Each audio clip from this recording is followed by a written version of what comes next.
Proses evakuasi mobil pick-up yang terjun ke laut ini dilakukan dengan bantuan para buruh pelabuhan. Sebelum dievakuasi, seorang nelayan membantu dengan terjun ke laut untuk mengikat mobil yang tenggelam ke dasar laut sedalam 20 meter. Para buruh pun bersama-sama menarik mobil untuk dievakuasi ke darat. Mobil pick-up ini terjun ke laut setelah sang sopir tak bisa mengendalikan mobil saat akan mengangkut barang.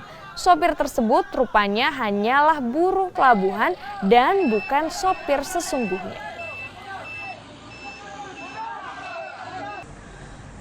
Setelah dia mendapatkan kendaraan tersebut, si Pak Baharudin ini membawa kendaraan ke dermaga tempat sandarnya kapal KLM 577.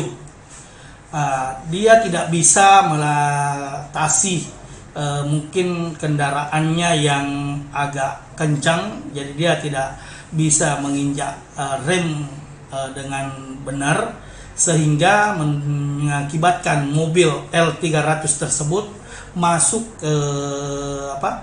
ke air, dalam hal ini terjun dan tenggelam, dan di mana ada orang di kendaraan tersebut, ada 2 orang di depan dan 2 orang di belakang. Dan alhamdulillah semuanya dalam keadaan selamat.